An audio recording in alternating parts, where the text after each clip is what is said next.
When we imagine knights, we think of gleaming armor, noble quests, and honor on the battlefield. But beneath the polished surface lies a much harsher truth.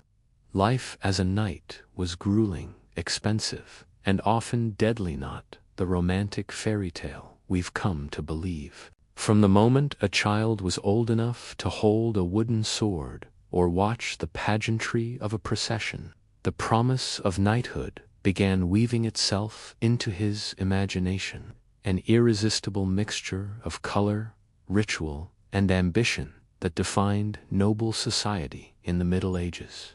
It was not merely a profession, but a calling steeped in prestige, promising entry into the shining ranks of men who wore steel and carried banners, who rode atop towering war horses and were saluted by peasants and nobles alike, and who seemed, from a distance, to embody courage itself. Parents whispered of the honors awaiting their sons. Poets sang of Arthur's knights and the valor of Roland. And even the church blessed the ideal of a mounted warrior who defended the weak, fought for his lord, and upheld the faith.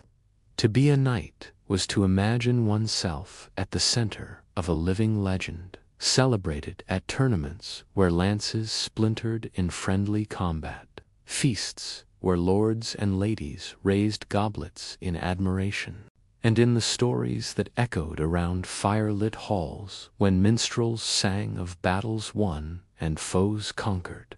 But the dream was not limited to glory on the battlefield, for knighthood was wrapped in layers of social promise. It was the gateway to respect, to influence, to being someone who mattered in a world where bloodline and duty governed every opportunity. Young boys, especially those of noble birth, grew up gazing upon the shining suits of armor displayed in great halls, and their eyes widened at the sight of heraldic shields that carried the weight of family honor.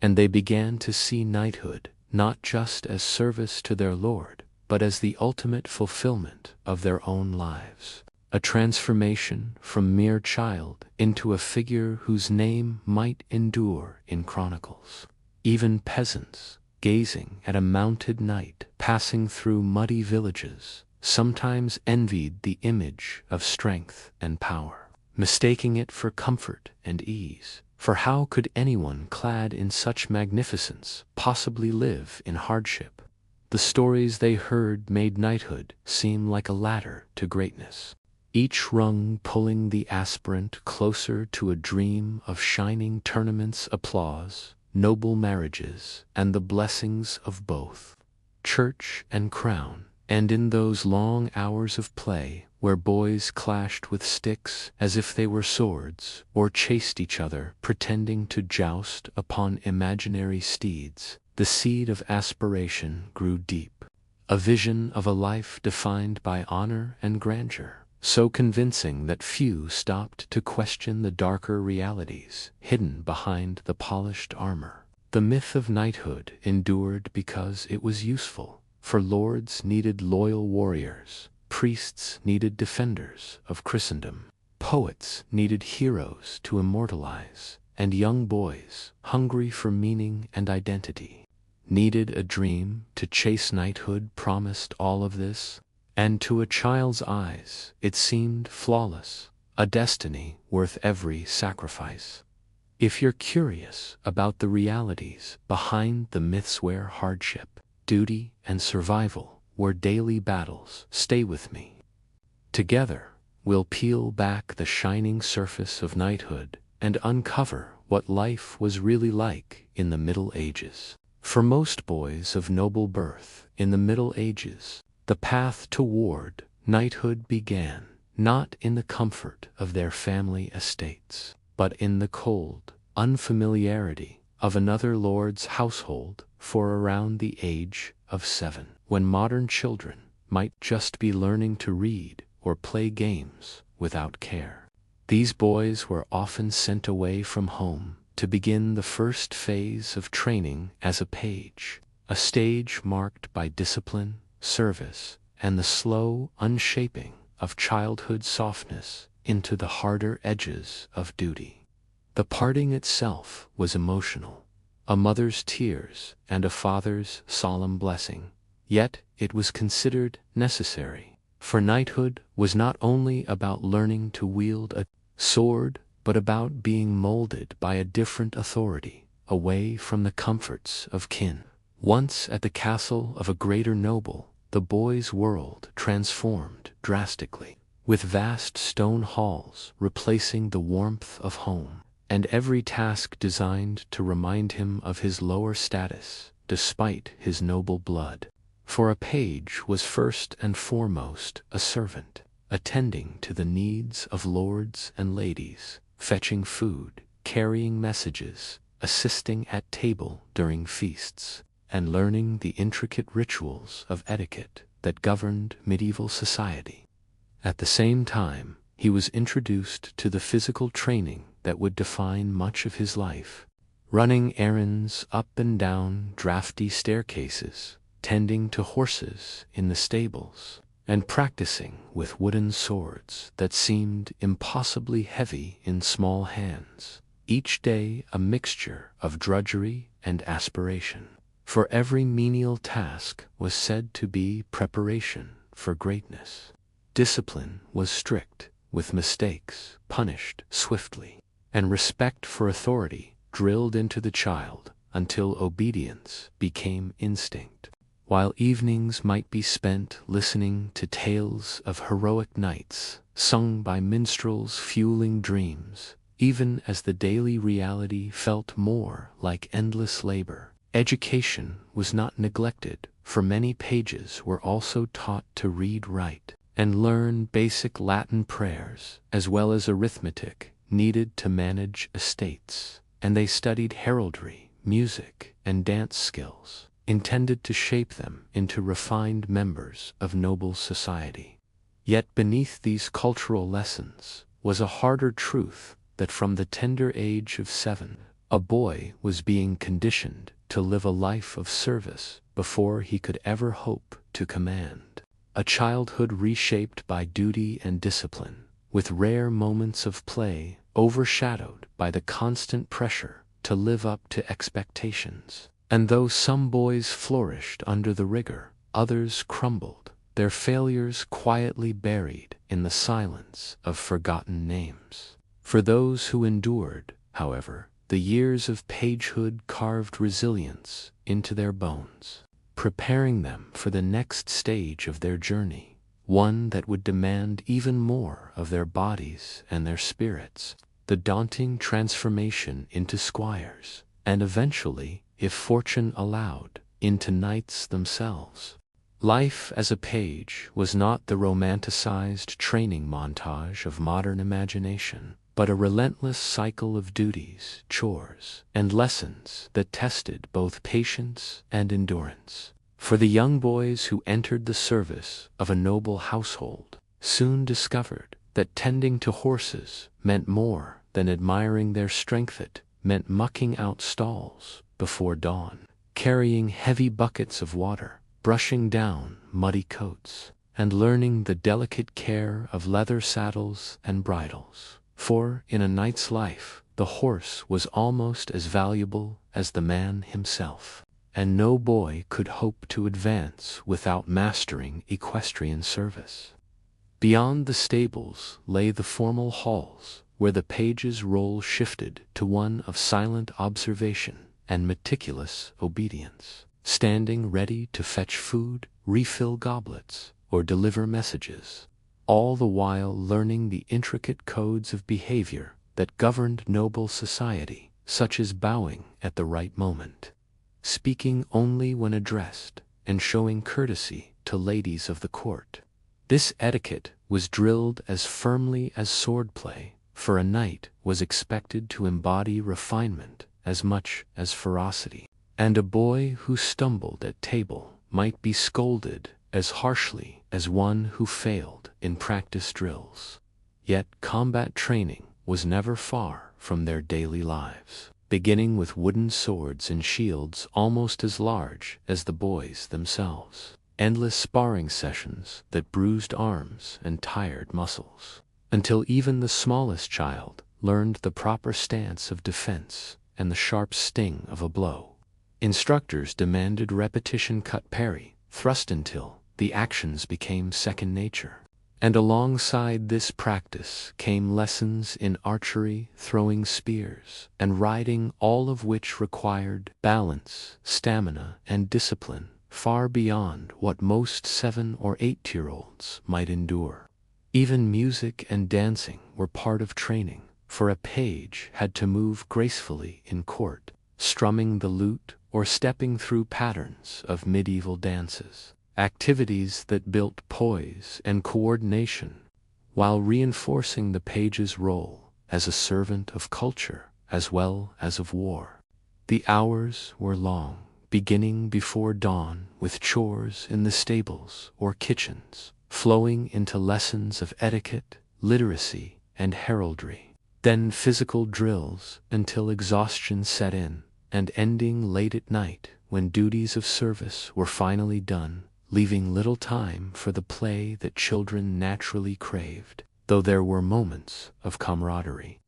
When pages practiced mock jousts with sticks or whispered jokes during feasts, the overarching rhythm of their lives was one of discipline, their youth harnessed toward the single goal of shaping them into capable squires. And in this environment, the boys absorbed not only skills, but also hierarchy, loyalty, and endurance, qualities essential for survival in the brutal world of knighthood, where even the smallest failure could mean dishonor, and every task, no matter how menial, was a step toward the distant dream of wearing armor and carrying a sword in their own name. At around the age of 14, when the innocence of childhood had already been stripped away by years of servitude as a page, the boy advanced to the next and far more grueling stage of his training, the life of a squire, where he was formally assigned to a knight, becoming both servant and apprentice in a bond that demanded unwavering loyalty, obedience, and endurance. For the knight's needs came before all else, and the squire's days were consumed by caring for his master's weapons, polishing armor until it gleamed, tending to horses, and preparing equipment for combat or tournaments, all while absorbing the endless lessons of war and chivalry that defined knighthood. The transformation was immediate, for unlike the broad education of pagehood, squirehood narrowed focus sharply onto martial excellence and battlefield readiness, with horsemanship drilled daily, requiring the young man to master not only riding at speed, but controlling a war horse weighed down with armor, a task requiring immense strength and coordination. Weapon training intensified as well, with practice in the sword, lance, and mace, alongside long hours of archery and the brutal reality of sparring with older squires or even the knight himself, leaving bruises and blood as constant reminders that war was not a game but survival. Beyond the drills, the squire was also expected to follow his knight into real battles, riding at his side, carrying spare weapons, tending to injuries, and sometimes defending his master in the chaos of combat, a terrifying initiation into the violence that defined medieval life. At tournaments, the squire served as both attendant and participant, learning the mechanics of jousting, managing armor between tilts, and sometimes fighting in mock melees to prove his worth before an audience. Experiences that were as dangerous as actual warfare, with injuries and even deaths not uncommon. Yet squirehood was not solely about fighting, for the knight was also a teacher of etiquette, law, and duty, reminding his young apprentice that honor was as important as skill with the sword, and that knighthood demanded service to both lord and faith. In this way, the squire lived in constant tension, balancing the drudgery of servitude with the thrill of proximity to power. Dreaming of the day he might earn his own spurs, yet aware that many never reached that stage, dying in training accidents or on the battlefield before their time. For those who endured, however, the years as a squire forged not only physical toughness, but also the psychological steel to endure long campaigns, harsh weather, and the demands of service, shaping them into men ready or at least expected to take their place among the ranks of knights, though always at the risk of learning that the dream was far harsher than the promise that first lured them away from home as children. For all the honor and prestige attached to the image of a medieval knight, the reality was that knighthood was an enormously expensive undertaking, so costly that many families ruined themselves in the effort to outfit just one son for a career on horseback, for the shining armor that so dazzles modern imagination was not merely a symbol, but an investment equivalent to a modern luxury home, with a full suit of plate armor costing as much as several years of income for a wealthy merchant, and that did not even account for the weapons, shields, or the indispensable warhorse that turned a man-at-arms into a knight. In the earlier centuries, mail hauberks provided protection, but even these were costly, painstakingly crafted from thousands of interlinked iron rings, requiring months of labor and the skill of master smiths, while later plate armor demanded an even greater expense, as each piece had to be tailored to fit its owner, hammered, tempered, and polished until it could withstand sword strikes or arrows, with many knights unable to afford complete suits and forced to make do with mismatched or second-hand pieces. Swords, too, were exorbitant, particularly the finely forged longswords that could mean the difference between life and death, often passed down as treasured family heirlooms to spare a new knight the crippling expense, while lances, maces, and daggers only added to the tally.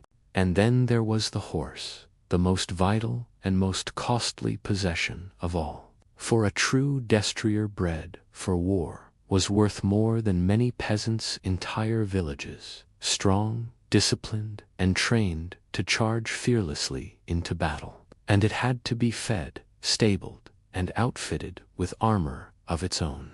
multiplying the costs until the financial burden became staggering. Noble families often found themselves driven into debt, pawning land or seeking loans from moneylenders simply to outfit their sons for knighthood, while lesser knights sometimes had to rely on hand-me-down gear or the patronage of a wealthy lord, serving with the constant reminder that their survival depended not only on their skill, but on the quality of equipment they could afford. Tournaments, though occasionally profitable with prizes for victory, often drained resources even further, since entry fees, replacement gear, and the risk of injury meant that the glory won in the lists rarely offset the expenses. And so beneath the glittering image of the armored warrior rode the shadow of financial ruin, with many knights struggling to balance the chivalric ideals of honor and service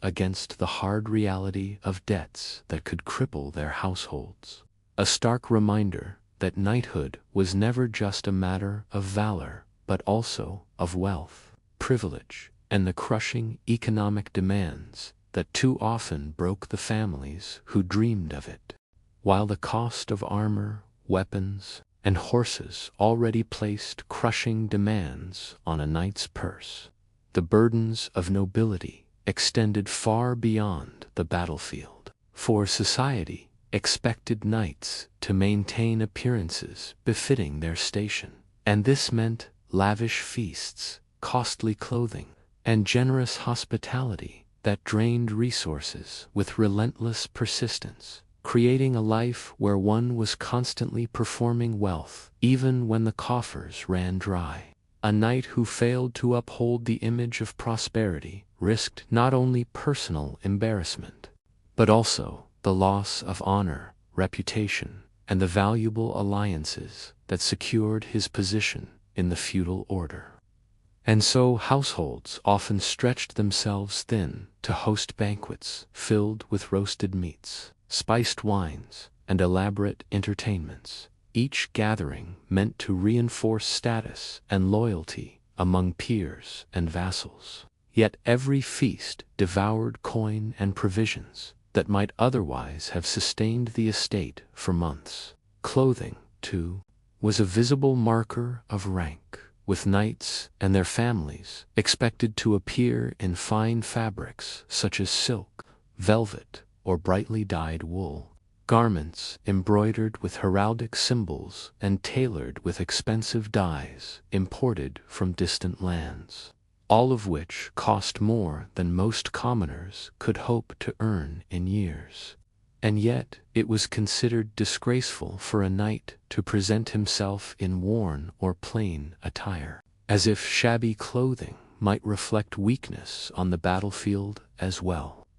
Even hospitality itself became an obligation, for traveling nobles, clerics, or knights could demand lodging and meals, and to refuse them was seen as a slight against both custom and chivalry, forcing already strained households to feed and house guests who might stay for weeks, all while the servants labored and the supplies dwindled.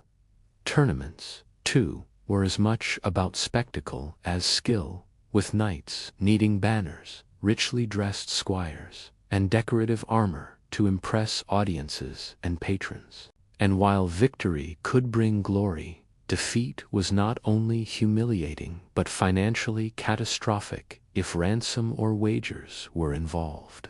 Debts became a common companion of even well-born knights, who might pawn family lands, marry for dowry, or seek the patronage of wealthier lords just to keep up appearances. And so the very nobility that gave them privilege also shackled them with obligations they could not escape, creating a cycle where wealth was not merely spent on necessity but bled away in a constant performance of status. In truth, many knights lived lives haunted by the fear of financial collapse, their martial valor undermined by the simple fact that survival required not only strength of arms, but also careful management of resources in a world that demanded extravagance at every turn, a burden of nobility that proved as heavy and suffocating as the armor they wore into battle. For knights, the completion of squirehood and the ceremonial dubbing with sword and spurs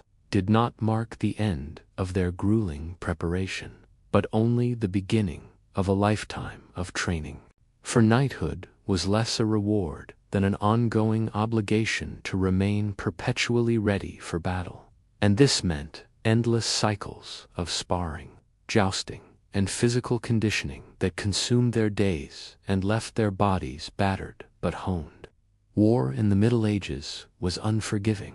and a knight who allowed his skills or stamina to lapse risked not only his own life but also the honor of his lord and the safety of his comrades. And so even in times of peace, training grounds rang with the sound of steel on steel, the thundering hooves of horses in mock charges, and the groans of exhausted men pushing themselves past their limits. Sparring was central, often brutal, with knights striking one another in full armor to simulate the weight and chaos of battle, leaving bruises, broken bones, and concussions as the price of preparedness, while jousting, though celebrated as sport, was in truth a deadly serious drill in precision, balance, and impact, where a single miscalculation could send a man crashing from his horse in a tangle of shattered wood and dented metal.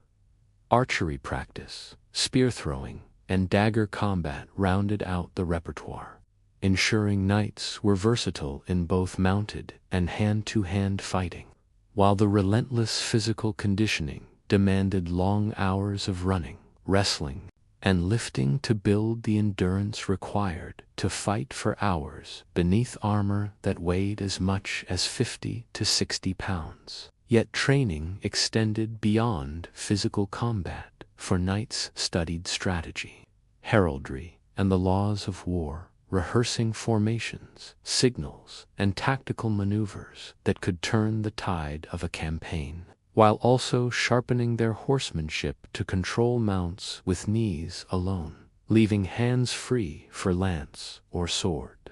Tournaments provided another layer of training, their staged melees and tilts a proving ground that simulated war's chaos while adding the pressure of spectacle, though injuries and even deaths were common, reminding all that practice and reality often blurred in dangerous ways. The rhythm of this training was ceaseless, a cycle of preparation that left little time for leisure, for a knight was expected not merely to fight, but to embody martial perfection, a model of strength and readiness whose very identity was tied to his ability to endure hardship and emerge victorious. And though many relished the glory and camaraderie, others must have felt the crushing monotony of days that blurred into one another, filled with sweat, pain, and the constant reminder that peace was fragile and war inevitable, so that training itself became a way of life, an unending rehearsal for a stage where failure could mean dishonor or death, though often glamorized as gleaming and invincible. The reality of medieval armor was that it was as much a burden as it was a protection, for a full suit of plate could weigh between 50 and 60 pounds. And even earlier male hauberks, though lighter, dragged on the shoulders like chains that never relented, turning every movement into a test of strength and endurance. To wear armor was not simply to don a costume of war, but to lock oneself inside a cage of metal, each step restricted, each breath slightly more labored, and each strike of the enemy absorbed by the body, even when the steel held firm, leaving bruises and fatigue in its wake. Knights trained relentlessly to acclimate to this burden, running, sparring, and even mounting horses in full gear to simulate the exhaustion of combat. For without such conditioning, a man could collapse from the sheer strain before even meeting his foe. The process of putting on armor was itself a ritual of dependence, requiring squires or attendants to strap, buckle, and adjust each piece from greaves and cuisses that bound the legs to gauntlets, breastplates, and helmets that enclosed the body until the knight resembled a walking fortress. And yet, once enclosed, the knight faced not only physical strain, but sensory deprivation. His vision narrowed through a visor's slit, his hearing muffled by the encasing helm, his movements limited by joints that, though articulated, could never rival the freedom of unarmored flesh. In battle, the consequences of this weight were immense. For knights often fought not in short duels, but in extended melees lasting hours, where every swing of the sword, every raised shield, and every heave into the saddle drained energy at an alarming rate, leaving even the strongest men panting and vulnerable to fatigue, heat, or dehydration. In summer campaigns, the heat inside plate armor could become unbearable, baking the knight until sweat soaked the padded arming doublet beneath, sometimes leading to fainting or heatstroke before the battle was done, while in muddy terrain, the heavy boots and greaves could trap a man, making it difficult to rise if knocked down, a danger well known to both knights and their enemies, who exploited the fact that a fallen armored warrior was often as good as dead.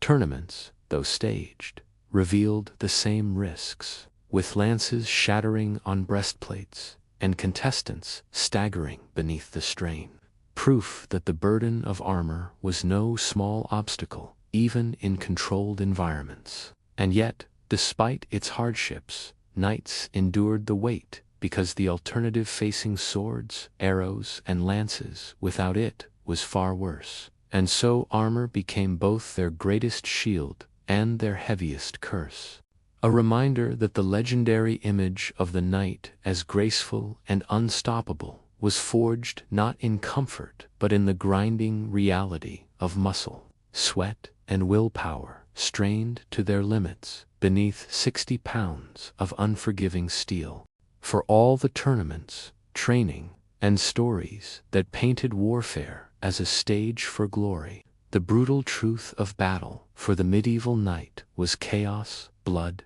and terror. For the clash of armies was less an orderly contest of skill than a storm of noise and violence, where exhaustion, fear, and the randomness of death reigned supreme. On the field, vision was obscured by dust, sweat, and the narrow slits of a visor, while the deafening clash of steel, the screams of men and horses, and the thunder of charging cavalry created a disorienting cacophony that left even seasoned warriors struggling to keep their bearings. Formations broke quickly under the pressure of real combat, turning battles into desperate melees, where knights hacked, shoved, and grappled in close quarters, their heavy armor protecting them from some blows, but also weighing them down as fatigue set in, making every swing of a sword feel heavier than the last. The ground itself became treacherous, churned into mud by hooves and stained with blood, where a slip or a fall could mean doom, for once downed, a knight risked being trampled or pinned beneath his own armor, helpless to rise as enemies drove daggers through weak points or pried open visors to deliver the killing blow. Even the most skilled fighter could fall victim to chance's stray arrow piercing a gap in the mail, a lance striking with unlucky precision, or a horse panicking beneath him and throwing him into the press of enemies, reminding all that death was as random as it was inevitable. Beyond the physical danger loomed the psychological strain. 4 knights entered battles knowing they might never return, their minds haunted by the sight of comrades cut down, the stench of blood and rot, and the endless cries of the wounded begging for aid in the chaos. Battles rarely ended cleanly, often dragging into hours of grueling combat until exhaustion left men staggering, hacking with whatever strength remained, their noble ideals reduced to the primal instinct to survive. Prisoners might be taken for ransom, but mercy was far from guaranteed, and many knights were slaughtered on the field despite their status, their costly armor stripped from their bodies as spoils of war. Disease and infection often followed, with wounds that might have seemed minor festering into fatal sickness. And thus the knight's reality was one of constant peril, where training could prepare the body but never truly shield the soul from the terror of combat. In truth, beneath the banners of chivalry and the tales of valor, battle was less a glorious stage than a nightmare, one in which knights were not heroes of shining legend, but men trapped in mud, steel, and fear, struggling to survive the randomness of death that could claim them at any moment. If the battlefield itself did not claim a knight's life, the memories of it often claimed his peace. For surviving combat in the Middle Ages rarely meant emerging unscathed, and many who returned from war carried with them invisible wounds, psychological scars etched as deeply as any cut from a blade that haunted their waking hours and troubled their sleep, for they had witnessed horrors that few could endure without consequence. Comrades cut down in front of them, friends screaming in agony as they bled to death in the mud, the stench of burned villages, the cries of widows, and the sight of mutilated bodies left to rot on the field. Knights were expected to embody courage and steadfastness, to project an image of iron resilience. But beneath the surface, many likely wrestled with what we would now call post-traumatic stress, though their world had no name for it, no framework for understanding the nightmares, sudden fits of rage, melancholy, or hollow stares that plagued them long after their swords were sheathed. Medieval chronicles, though often glorifying war, occasionally hinted at the toll, describing knights who turned to drink, who withdrew from society, or who sought solace in monasteries, abandoning the life of arms in search of quiet repentance, their souls too battered by the carnage they had inflicted or endured. Others numbed themselves with constant violence, signing on for campaign after campaign, as if drowning trauma with more blood could somehow erase the memories already carved into their minds. Yet silence was the rule. 4 knights were bound by expectations of masculinity and chivalry, where to admit fear or grief was to risk dishonor, leaving them to wrestle alone with visions of carnage, unable to share the burden with families who could not comprehend the depth of what they had seen. The culture of the time celebrated martyrdom and valor, but offered little space for human fragility. So knights often sought spiritual explanations for their torment, interpreting their suffering as divine punishment for sins committed in battle, or as trials sent by God to test their faith, further complicating their mental anguish with guilt and religious dread.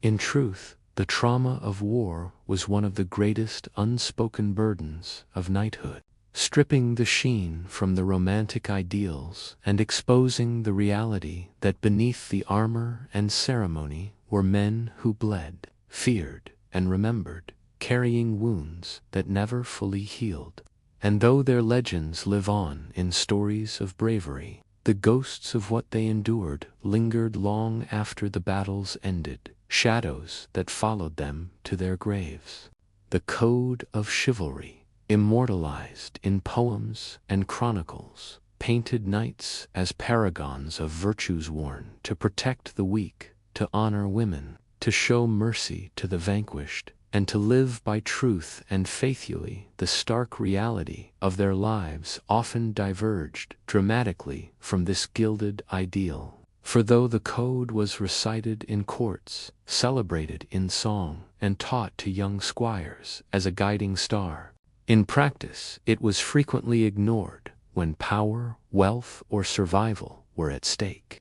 The battlefield itself was the greatest proving ground, and their knights often abandoned lofty promises, for the same men who swore to shield the defenseless sometimes slaughtered peasants indiscriminately during raids, burned villages to the ground, and demanded tribute from the very people they were supposed to protect, showing that mercy was often conditional and honor negotiable.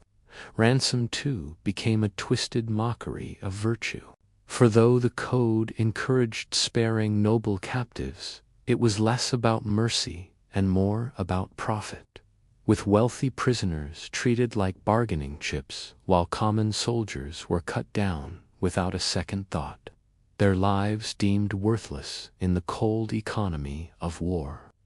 In daily life, the disparity was just as evident. For knights who were pledged to courtesy and piety sometimes indulged in arrogance, gambling, drinking, and crude displays of power, using their station to dominate serfs or intimidate rivals, while others cynically cloaked their ambitions in the language of chivalry, manipulating the code as a mask to hide greed and brutality. Even tournaments, supposedly a celebration of knightly skill and honor, often descended into ruthless contests where rules were bent or broken, and accidents, thinly veiled vendettas claimed lives, despite the veneer of sport. Chronicles, written by monks, occasionally scolded knights for their hypocrisy, lamenting that while the code called for humility and service to God, many knights lived in pride and excess, valuing luxury and prestige more than virtue. Yet to abandon the code entirely was unthinkable, for it remained the glue of the knightly identity, the myth that sustained their status in society. And so knights lived in constant tension between what they were told they should be and what survival and ambition often forced them to become, leaving behind a legacy that is as much about contradiction as it is about honor, and reminding us that beneath the shining armor of medieval romance was a world of flawed men grappling with ideals they could seldom achieve. Tournaments, often idealized as glittering festivals of pageantry and skill, were in truth grueling spectacles that blurred the line between entertainment and preparation for war.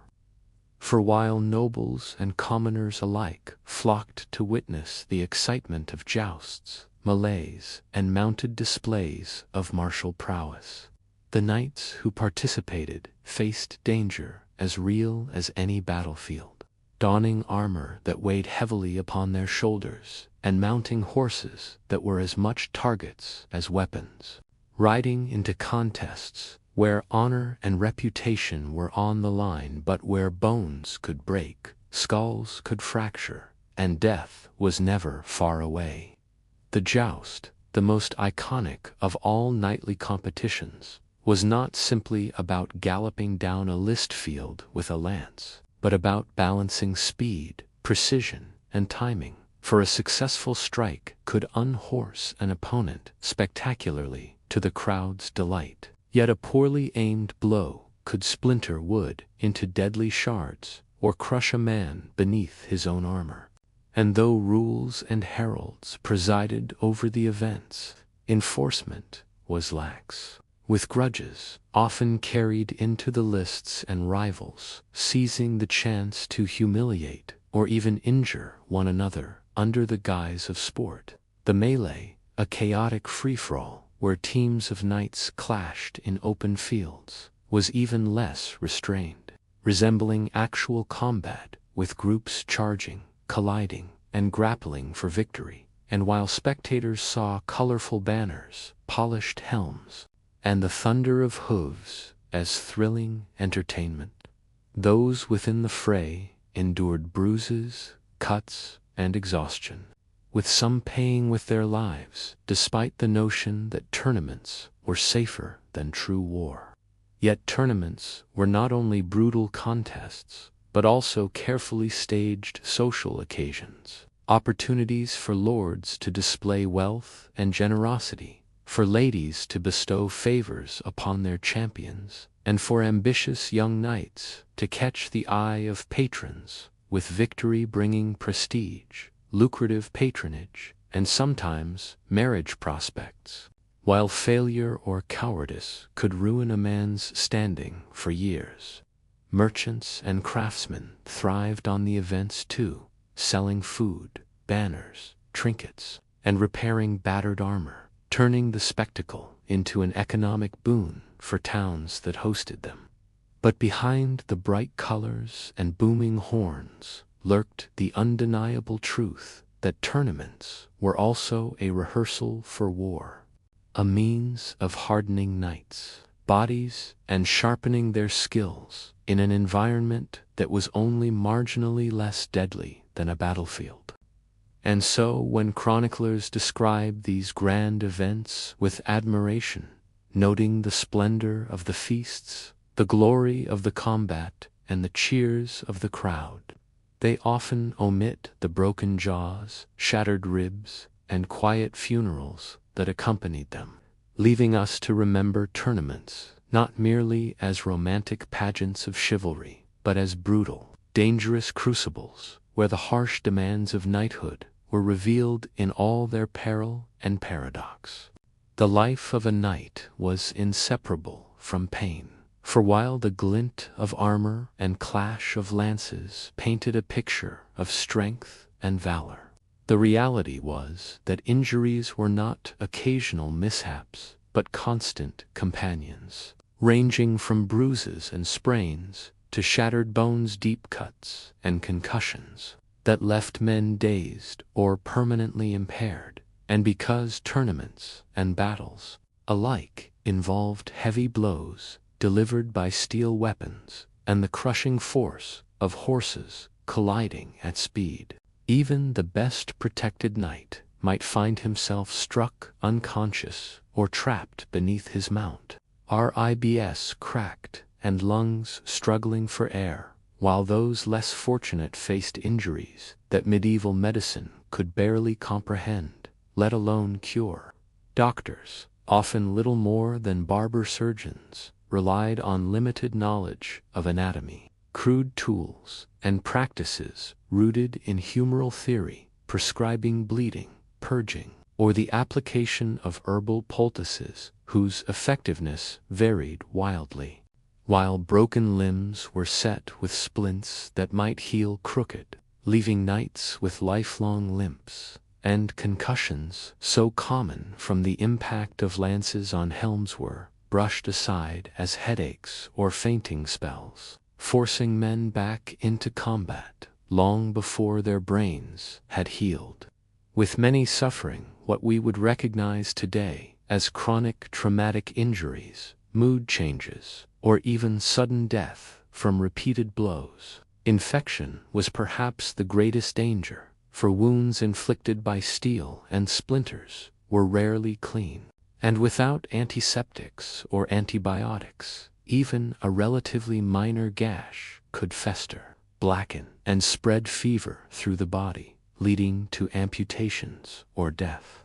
While battlefield surgery was often performed hastily in tents reeking of blood and sweat, with no pain relief beyond strong wine or the unfortunate mercy of unconsciousness, recovery, when it came, was slow and uncertain, with months of immobility, aching scars, and the constant fear that the knight's strength would never return. For while some injuries could be concealed, others permanently reduced mobility or ended careers outright, turning once proud warriors into dependent figures reliant on family or charity. Yet despite the hardship, the culture of knighthood left little room for sympathy, and knights were expected to endure suffering stoically, wearing their scars as proof of valor and returning to the lists or battlefield as soon as they could mount a horse,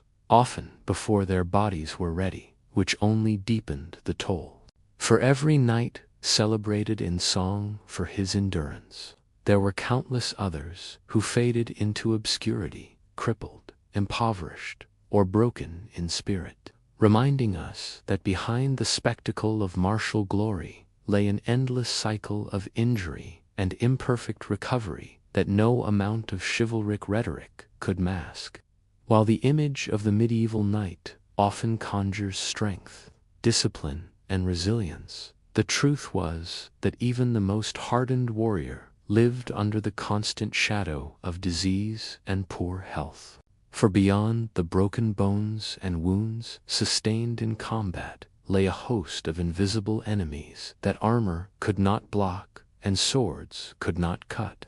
Enemies born of poor hygiene, contaminated water, and close living quarters that transformed both military camps and castles into breeding grounds for illness, with dysentery, typhoid, and other gastrointestinal diseases spreading quickly through soldiers who drank from fouled streams or ate food spoiled in the summer heat, while lice, fleas, and ticks flourished in unwashed hair and clothing, spreading fevers and plagues that sapped a knight's strength before he ever set foot on the battlefield. Even in peacetime, castles themselves, though symbols of wealth and power, were not havens of cleanliness, but places where chamber pots were emptied into courtyards and refuse, piled near kitchens, attracting vermin that carried disease, and though wealthier, knights could afford servants to bathe them or launder clothes. Occasionally, medieval bathing practices were irregular at best, with fears that frequent washing would weaken the body, leading many to live in a state that would appall modern standards of hygiene. Respiratory illnesses thrived in the smoky halls of castles where fires burned day and night without proper ventilation, leaving knights and their households coughing through winters of damp stone walls. And tooth decay, untreated infections, and malnutrition were as debilitating as sword wounds. For while knights ate better than peasants, their diets often favored heavy meats, bread, and wine, while lacking in fresh fruits and vegetables, leaving them prone to scurvy or weakened immunity. During campaigns, disease often killed more knights than combat, with armies losing hundreds to fevers before a single charge was sounded, and chroniclers repeatedly noted that pestilence emptied camps faster than arrows ever could. Perhaps the most terrifying of all was the Black Death, which swept across Europe in the 14th century, claiming knights and peasants alike, without regard for valor or birth. And though knights might have imagined themselves invincible in battle, they were powerless before the swell of buboes and the rattle of plague-stricken lungs. Yet even beyond epidemics, knights endured ailments that today would be manageable, but then were life-altering. From untreated ulcers to chronic arthritis caused by years of wearing armor and riding horses, which left many limping prematurely into old age, if they lived long enough to see it. For the harsh truth was that the knightly life painted in legend as glorious and powerful was one of continual struggle against a frail human body, battered not only by weapons but by the relentless and often invisible hand of disease and poor health. For a medieval knight, the weight of steel was heavy on the battlefield, but the weight of expectations was heavier still, pressing down on him from family, lord, and society in ways that could be as suffocating as any armor. For from the moment a boy was set on the path of knighthood, he was told that bravery was not merely a virtue, but a duty, that loyalty was not simply honorable, but essential to his family's survival and reputation, and that any failure, whether in combat, service, or conduct, would not fall on his shoulders alone, but stain the name of his bloodline for generations. Knights lived in a world where courage was demanded, often regardless of prudence, and to flinch in the face of danger or to retreat in battle was to risk whispers of cowardice that spread faster than fire, for even one moment of hesitation could erase years of training and sacrifice,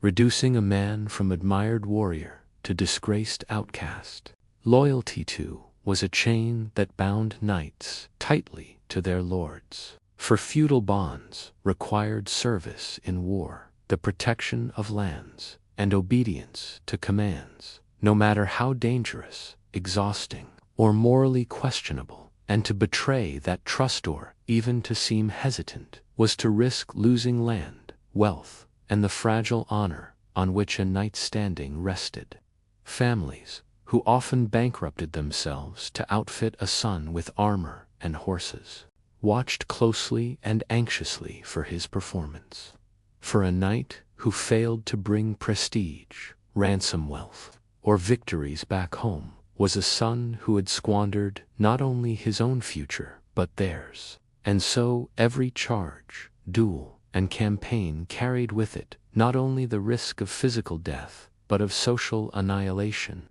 Chroniclers tell of knights who, fearing disgrace more than wounds, hurled themselves recklessly into combat, preferring death in battle to the dishonor of survival marked by failure, while others bent under the constant strain, turning bitter, reckless, or cruel as they sought to prove themselves endlessly worthy of their titles.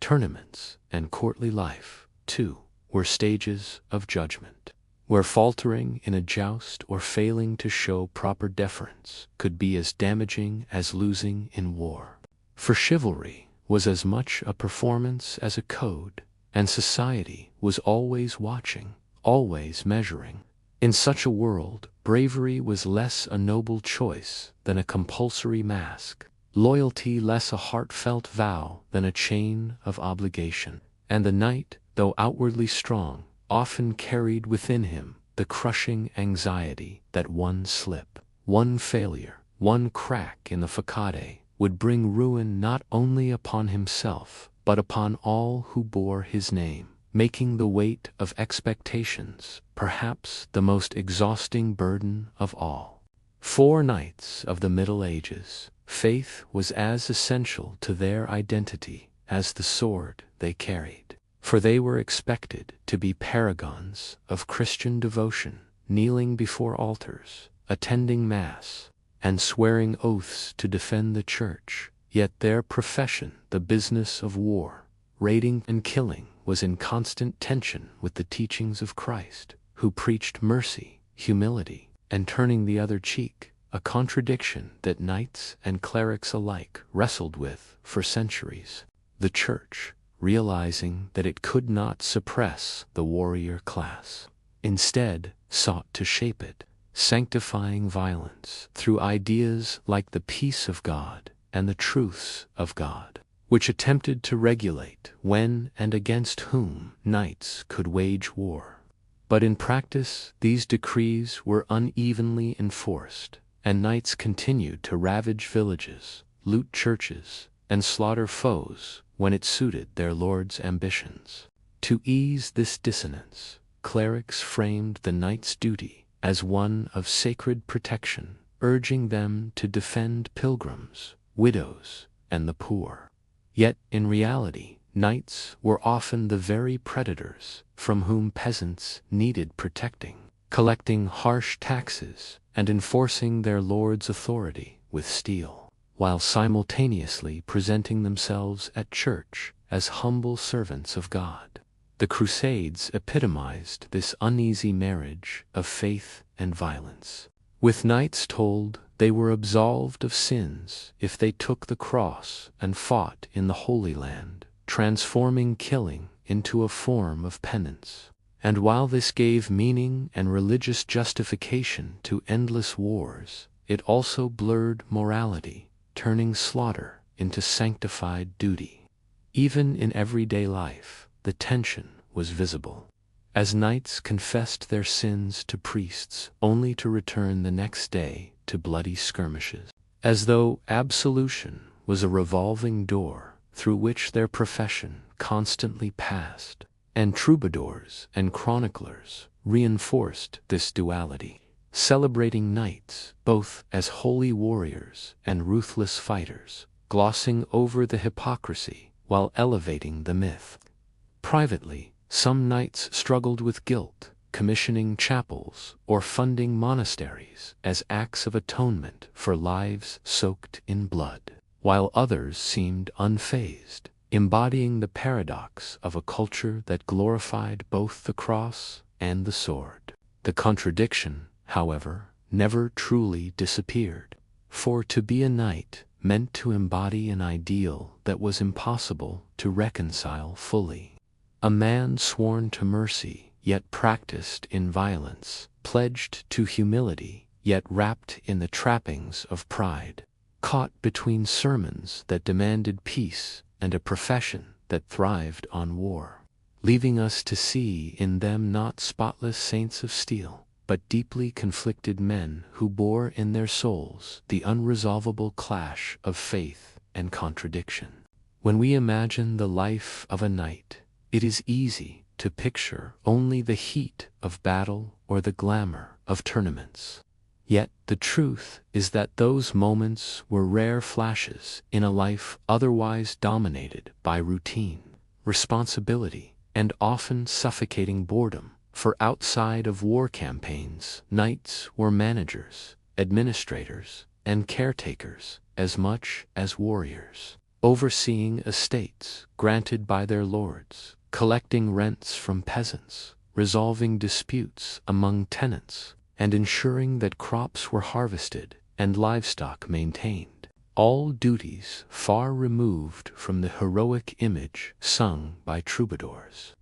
Mornings might begin not with the clash of steel, but with the tedium of listening to grievances in a smoky hall, hearing complaints about broken fences, stolen sheep, or unfair tithes, and deciding judgments that could earn loyalty or breed resentment, while afternoons might be spent inspecting stables, supervising training drills with retainers, or attending to correspondence that demanded pledges of service or preparations for the next levy of soldiers. When not managing land, knights drilled with their men, patrolled boundaries to deter bandits, or acted as escorts for merchants. Tasks that were necessary but hardly glorious, for endless patrols in the rain or cold-tested patience more than valor, and long stretches of peace could leave even ambitious knights restless, frustrated that their costly armor and training were wasted on mundane tasks. In castles, knights also had ceremonial obligations, attending feasts, entertaining visiting dignitaries, and demonstrating proper courtesy to maintain their reputation. And failure in these social responsibilities could be as damaging as cowardice in combat. For a knight's standing was fragile and depended not only on skill with a sword, but on the careful performance of duty in the eyes of peers. Religious obligations added another layer to the grind, with prayers, mass, and observance of holy days woven into the schedule, often blurring into ritual repetition that emphasized obedience more than inspiration. And so the life of a knight, stripped of its myths, was less about constant action and more about constant vigilance, a balancing act of mundane tasks, tedious routines, and responsibilities that never ceased, leaving many knights to long for the very wars and tournaments that endangered their lives. Because, at least in those fleeting moments of chaos and peril, they could embody the heroic image they had been promised, rather than the grinding, unromantic reality that filled most of their days. From a distance, the castles where knights lived seemed like impregnable fortresses and dazzling symbols of power, their stone towers rising proudly above villages and fields. But step inside those thick walls, and the reality was far less majestic. For though they promised protection, they also brought discomfort, draught, and squalor that would challenge even the most resilient. The great halls, where knights dined and held court, were vast and impressive but notoriously smoky, with fires burning day and night in central hearths that filled the air with soot, because chimneys were rudimentary at best, leaving eyes stinging and lungs raw, and the stone walls that looked so imposing from outside trapped the damp chill of winter, making even heavy furs and woolen blankets poor defenses against the bone-deep cold. The floors were often strewn with rushes or straw to absorb dirt and waste, but without frequent cleaning. They grew foul with food scraps, spilled drink, and the droppings of rodents and dogs that wandered freely, giving the halls a stench that lingered beneath the perfumes and herbs scattered in a half-hearted attempt to mask it. Private chambers, when they existed, offered little more than hard wooden beds with straw mattresses alive with fleas, while servants slept in corners or near kitchens, crammed together in conditions that bred illness, and even knights of status endured nights of coughing, itching, and restless sleep despite the wealth suggested by their surroundings. Sanitation was rudimentary, with latrines often dumping waste directly into moats or nearby ditches, turning the water foul and spreading disease, while chamber pots in upper rooms were dumped from windows into courtyards, a practice that left even noble residences reeking. Food, too, though plentiful compared to a peasant's fare, was monotonous and often stale, with salted meats, hard bread, and heavily spiced stews dominating the diet, since spices were used not only for flavor but to disguise meat that had begun to spoil. And fresh produce was rare outside of summer. Vermin were a constant presence, gnawing at stored grain and scurrying through kitchens, while lice and bedbugs plagued both rich and poor alike, reminding even knights that wealth was no shield from discomfort. Light came mostly from smoky torches or tallow candles, filling rooms with dim, flickering shadows. And though tapestries decorated the walls of wealthier households, they were as much insulation against cold stone as decoration. Thus, the knight's domestic life, far from the grandeur often imagined,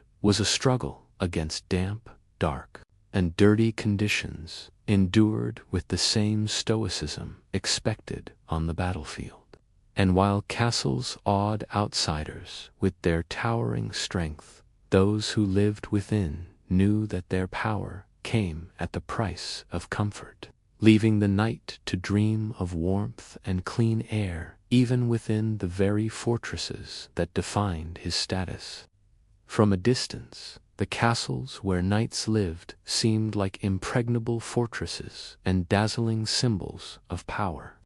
their stone towers rising proudly above villages and fields. But step inside those thick walls, and the reality was far less majestic. For though they promised protection, they also brought discomfort, draught, and squalor that would challenge even the most resilient. The great halls, where knights dined and held court, were vast and impressive, but notoriously smoky, with fires burning day and night in central hearths that filled the air with soot, because chimneys were rudimentary at best,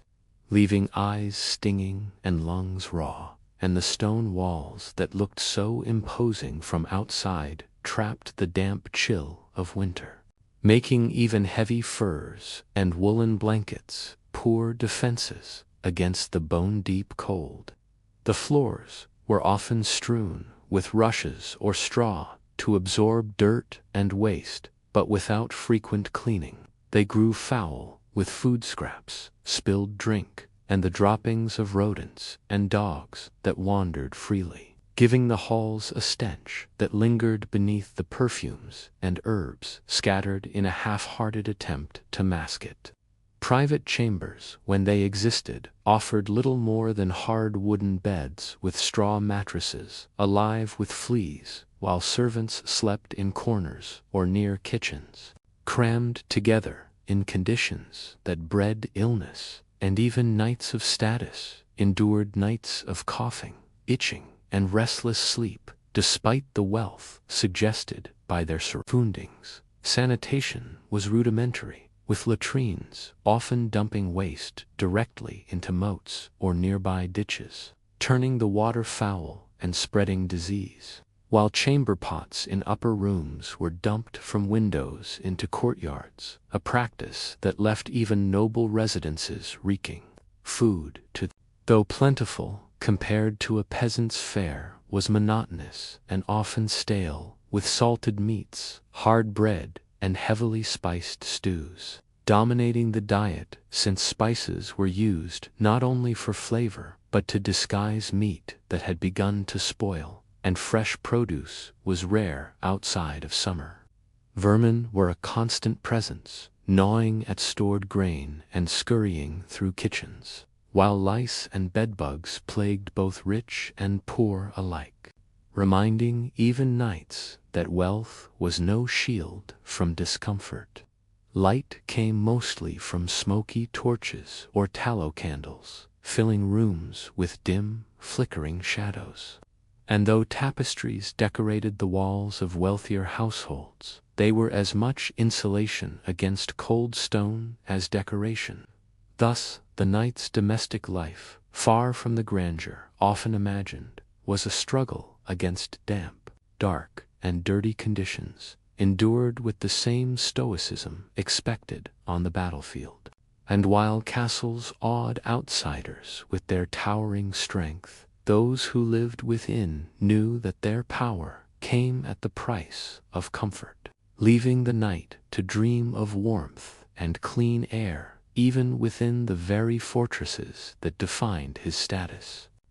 Though the medieval world was dominated by the clamor of men's swords and the thunder of war horses, noble women existed as indispensable figures within the fabric of knighthood's society. Their lives often outwardly confined to hearth and hall, yet quietly influential in ways that extended far beyond embroidery frames and prayer books. For while many were taught obedience, piety, and domestic skill from childhood, they also grew up learning to manage estates, calculate rents, negotiate disputes among tenants, and oversee the agricultural cycles that sustained entire households. All skills that became vital whenever their husbands, fathers, or brothers marched off to war, which was often.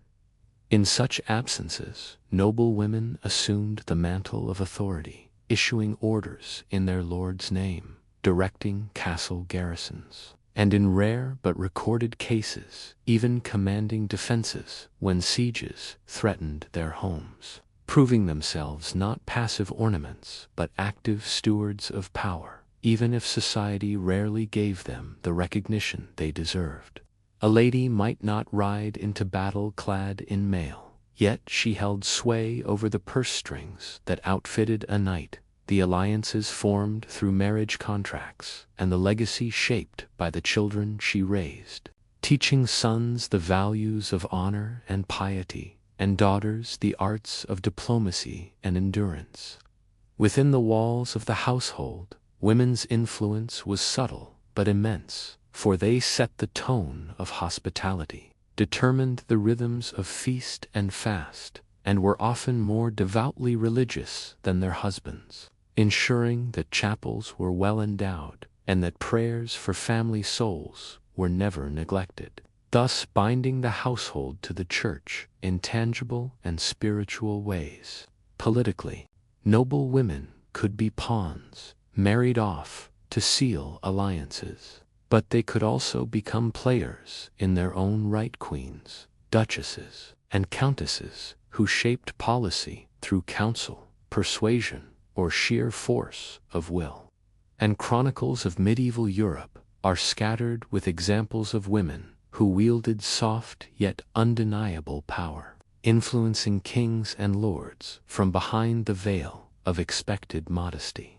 Even so, daily life for most noblewomen was not grand strategy but relentless duty, a balancing act between childbirth, estate management, and the rigid codes of behavior that left little room for personal freedom. And mortality loomed heavily, as many women faced repeated pregnancies with primitive medical knowledge, their bodies bearing the true cost of dynastic ambition. Yet, despite these constraints, some carved out niches of agency, patronizing troubadours, supporting monasteries, or fostering courts of culture where the ideals of chivalry and romance were refined. Even if these same ideals often ignored the harsh realities women endured. Knights may have sworn to protect the honor of ladies, but women themselves lived with the paradox of being glorified in poetry while constrained in practice, simultaneously exalted as muses and dismissed as subordinates, a contradiction that mirrored the wider tensions of knighthood itself. In the end, a knight's world was not his alone, for the women around him, wives, mothers, daughters, widows, were the unseen architects of stability, ensuring the continuity of estates, the survival of lineages, and the moral grounding of households, their influence both veiled and vital, shaping the knightly class in ways that history often overlooked, but without which the entire system would have collapsed. The Church's influence over knighthood was immense, shaping nearly every aspect of a knight's existence. From the ceremonial blessing of his sword at the altar to the promise of salvation whispered on the eve of battle, 4 knights were not merely fighters but defenders of Christendom, sworn to uphold the faith, protect the weak, and receive blessings that transformed their earthly weapons into instruments of divine justice. For the Church also relied heavily on knights for financial support, demanding tithes, endowments, and donations to monasteries in exchange for absolution or promises of heavenly reward. Wealthy knights funded the construction of chapels and monasteries, their family crests immortalized in stained glass, while poorer knights might pledge their service to a bishop or crusade in hopes of securing land or forgiveness, demonstrating how religion and economics were often inseparable. Papal decrees gave wars legitimacy, recasting campaigns of conquest as holy endeavors, most famously during the Crusades, where knights were told that by shedding blood in the Holy Land they could erase sins and secure eternal life. Yet, despite these lofty ideals, contradictions abounded. For the same knights who vowed to protect the innocent could be found pillaging villages, taxing peasants harshly, or waging feuds against fellow Christians, all while justifying their actions through selective interpretations of Scripture or papal indulgences that made violence seem righteous. Yet this intertwining of sword and cross was not without critics, for preachers like Bernard of Clairvaux tried to reconcile the paradox of holy warriors by exalting them as knights of Christ, while others condemned the hypocrisy of men who wrapped greed and bloodshed in religious rhetoric, and the patronage of relics and saints that knights believed would protect them in combat. Talismans often hung inside their armor as spiritual shields, even as their steel shields bore painted crosses. The Church also reinforced social hierarchies, teaching knights that their status was divinely ordained, their privileges part of God's plan, while simultaneously reminding them that eternal damnation awaited those who abused their power,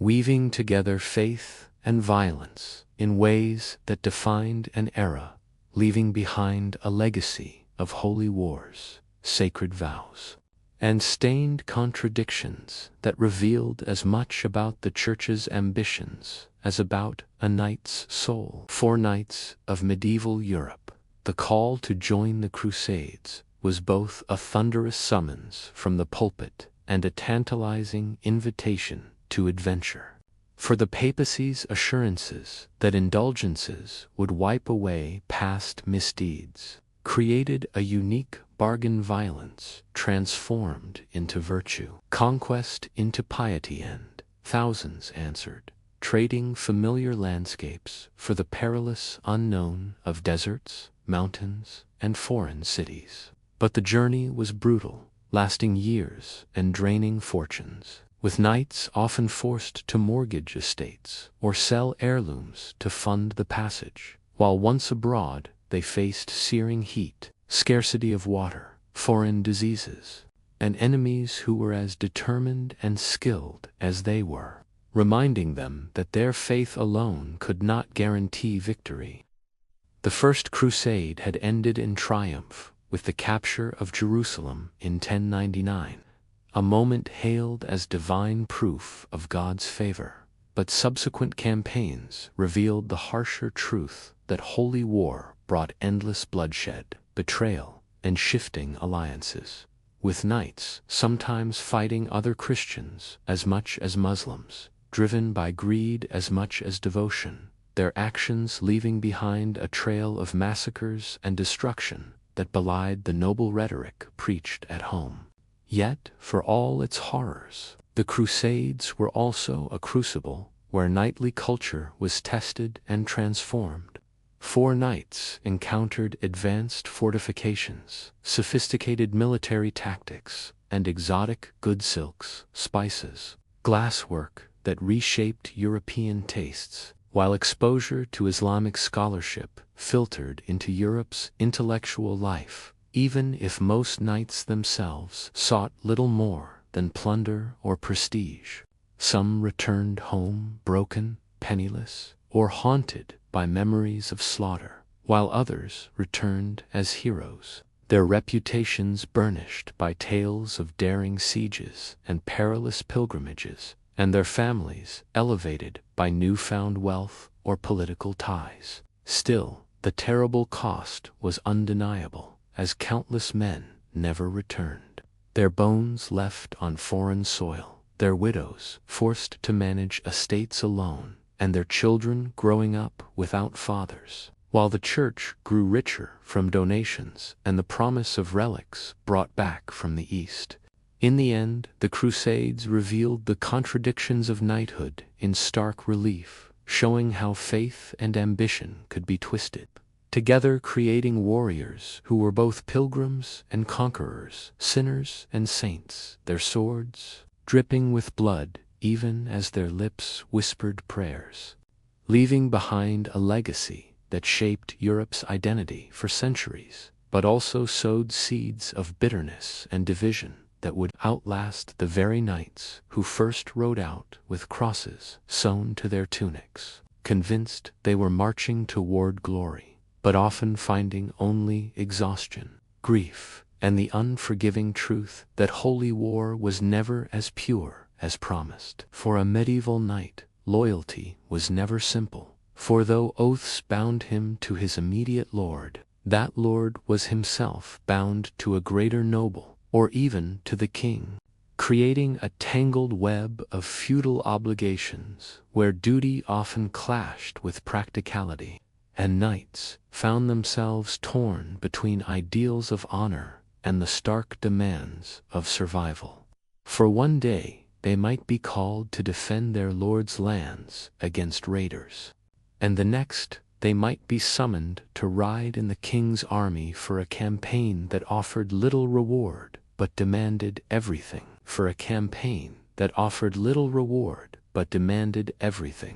Knights had to decide whether to follow their patron into rebellion, risking death and disgrace, or switch allegiance to the king in hopes of preserving lands and family, a decision that could brand them as traitors in one camp and opportunists in another. Politics were as much a battlefield as any plain of mud and blood, and knights had to navigate shifting alliances, overlapping claims. At court, knights were sometimes drawn into intrigue, expected to support their lord's political maneuverings, deliver messages, or stand as visible symbols of martial strength in negotiations. But at the same time, they could be summoned by the church for crusading ventures, leaving them straddling competing obligations of secular loyalty and spiritual duty, balancing their promises with the hope that obligations would not collide, though history is littered with examples of when they did. In this constant tug-of-war, knights were not merely warriors, but political actors, their swords lending weight to their lord's ambitions, their fortunes rising and falling with the shifting tides of allegiance, a precarious existence that revealed how deeply entangled the politics of service was in the fabric of medieval knighthood, or the temptation of greater rewards. For a knight who felt cheated of land, denied the spoils of war, or treated unjustly, might see rebellion not as dishonor, but as survival. Betrayal could take many forms, from quietly defecting to an opposing army before battle, to outright plotting against one's lord, or even raising one's own retainers in open revolt. Yet rebellion was rarely a clean or noble act, for it tore apart communities, set neighbor against neighbor, and left scars on the very estates knights had once sworn to defend, and the stories of knights who betrayed their oaths became cautionary tales woven into chronicles, their names remembered less for valor than for treachery. The line between betrayal and strategy was often blurred. For knights were not blind idealists, but men of flesh and blood, with families to protect and ambitions to pursue. And when the choice was between clinging to a sinking lord or turning to a rising power, many justified betrayal as necessity rather than crime, bolstered by the knowledge that feudal politics themselves were rife with duplicity at the highest levels. Indeed, kings themselves encouraged betrayal, where loyalty was prized, but seldom absolute. The punishment could be swift and brutal public executions, confiscation of lands, or the humiliation of having one's heraldry stripped away, a symbolic erasure of identity and honor. Still, rebellion was inevitable in a system built on fragile loyalties. And it reveals the hard truth that beneath the glitter of tournaments and the rhetoric of chivalry, knighthood was as much about survival in a cutthroat political world as it was about ideals of loyalty and honor, leaving many knights to walk the razor's edge between loyalty and betrayal, knowing that a single choice could define their legacy for generations. Beyond the battlefield, knights often played the role of enforcers, acting as the visible arm of their lord's authority, ensuring that the rule of lot least the law, as defined by those in power, was obeyed, making them as feared in their own lands as they were on the front lines of foreign campaigns. These tasks blurred the line between protector and oppressor, for while knights were sworn to uphold justice, their actions often served the interests of the wealthy elites who commanded them, meaning that justice could look very different depending on one's station in life. What a long gleaming armor, war horses snorting, lances upright was often enough to inspire submission, for to oppose a knight was to risk being crushed by trained violence. Yet this constant use of force made them both indispensable and resented within medieval society, for their patrols across villages and markets reminded all who held true authority. And while this gave knights power, it also tarnished their supposed image as noble guardians, since many peasants came to associate them with fear rather than protection. In some cases, knights abused their positions. This role extended into larger conflicts as well. Forelords often sent their knights to intimidate rival nobles, or to enforce feudal claims through shows of strength, skirmishes, and even sieges, choice-bound by oaths of service and reliant on their lords for income and patronage. And so they carried out tasks that could compromise their personal honor in order to secure survival and maintain their station. Thus, the knight as enforcer was not simply a romantic figure of gallantry, for maintaining his status required a household of servants, retainers, and squires who kept the machinery of his daily life in motion. And while the image of a knight often centers on the lone warrior astride his horse, assisting with armor, weapons, and training, this household, though smaller than that of a great lord, functioned as a microcosm of feudal society, where hierarchy was rigid and every member had a role that contributed to the knight's ability to project authority, whether in war, a hub where guests could be entertained, disputes resolved, and alliances strengthened, and thus The servants not only prepared meals or cleaned chambers, but also became part of the performance of status, ensuring that the knight appeared wealthy and honorable, even when debt weighed heavily upon him.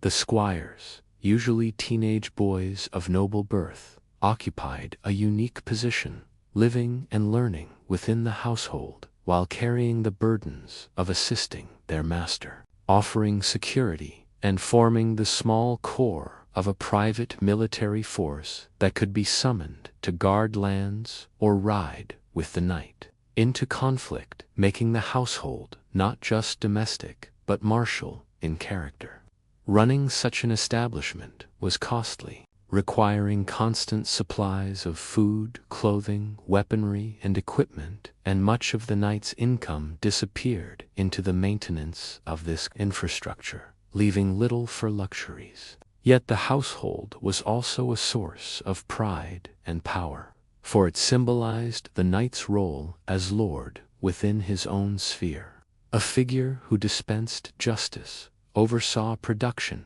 and hosted neighbors or traveling lords, reinforcing his place within the web of feudal relationships. Within this world, loyalty was cultivated through familiarity, discipline, and, at times, fear, for a poorly managed household could lead to disorder, resentment, and the erosion of respect, while a well-run one ensured that a knight remained a man of consequence. Thus, the knight's household was both a sanctuary and a burden, a daily reminder that knighthood was not only about valor on the battlefield, but about sustaining authority at home, where the grind of responsibility often outweighed the fleeting glory of combat. Hospitality in the world of knighthood was not simply a matter of kindness or courtesy, but a binding expectation, rooted in both social custom and Christian duty, which compelled knights to welcome guests, travelers, and sometimes even strangers into their halls with food, lodging, and protection, regardless of the strain it might place on their already limited resources. For a knight who failed in hospitality risked dishonor, the loss of reputation, and even accusations of ungodliness, since charity to guests was often framed as a reflection of one's piety. Thus, even in drafty castles where the hearth fire struggled to ward off the cold, and the kitchen stores were thin from poor harvests or the demands of war, a knight was expected to offer bread, meat, and wine to his visitors, placing his own household under strain, while maintaining the image of generosity and abundance. The practice extended beyond mere sustenance, for lodging had to be arranged, bedding provided, and entertainment offered, from songs and stories recited by minstrels to hunting expeditions or feasts, all of which reinforced the idea that the knight was a man of refinement and honor. At times, guests could include not only fellow nobles, but also traveling clerics, pilgrims, or emissaries, each carrying their own weight of expectation. For clerics might bless or curse depending on their reception. Pilgrims embodied the sacred duty of care, and emissaries could carry news that affected alliances and politics. The burden of hospitality was not confined to the wealthy, but pressed most heavily on middling knights whose estates were modest, yet whose obligations remained large, forcing them to borrow from merchants' call upon peasants for extra labor, or ration their household supplies just to meet the standards of expected generosity. Nevertheless, the ritual of hospitality also brought rewards, for it strengthened bonds between families, cemented loyalties, and projected an image of stability and power, even when beneath the surface the knight's coffers were empty and his servants weary. Protection, too, was part of this obligation, for guests traveling through uncertain lands often relied on knights not only for shelter but also for safe passage, which meant escorting them with armed men or promising vengeance if they were harmed under his care, further entangling the knight's household in the broader web of regional security. While noble poets and chroniclers celebrated these acts as virtues of knighthood, the practical reality was far less romantic, as knights and their families often lay awake at night calculating whether they could afford the generosity demanded of them, or whether hosting yet another guest meant their own children would go without enough grain for the winter. But still the duty persisted, a mixture of pride, compulsion, and fear of disgrace, making hospitality both a symbol of honor and a weight that pressed heavily on the life of every knight. The glittering image of knighthood, with its polished armor, gleaming swords, and mounted steeds draped in costly trappings, concealed a far grimmer financial truth. For the life of a knight was immensely expensive, often driving even noble families into cycles of debt, ransoms, and ruin, as every part of the knightly roll, from the armor on his back to the retinue of men at arms who followed him, demanded a level of wealth that few could truly sustain, especially in the shifting tides of feudal politics and war. A full suit of armor alone could cost as much as a small farm, while maintaining a trained war horse, far more valuable than the common plow horse, required not only special feed but also constant care from grooms and farriers, making it an investment that drained estates year after year. Tournaments, though celebrated as grand occasions of honor and skill, only worsened these burdens. 4 knights were expected to appear in splendid attire, to sponsor feasts or contests, and to present gifts to their lords or peers, spending coin that rarely flowed back into their coffers unless they managed to capture a wealthy opponent and claim ransom, a practice that could make or break fortunes in an instant. Yet these opportunities were rare compared to the steady trickle of expenses, and so knights turned increasingly to moneylenders, merchants, or even monasteries for loans, pledging portions of their land, crops, or future earnings, which in times of war might vanish altogether if their estates were pillaged or seized. The system of ransom, though lucrative for victors, was a double-edged sword. 4 knights captured on the battlefield faced ruinous payments to regain their freedom,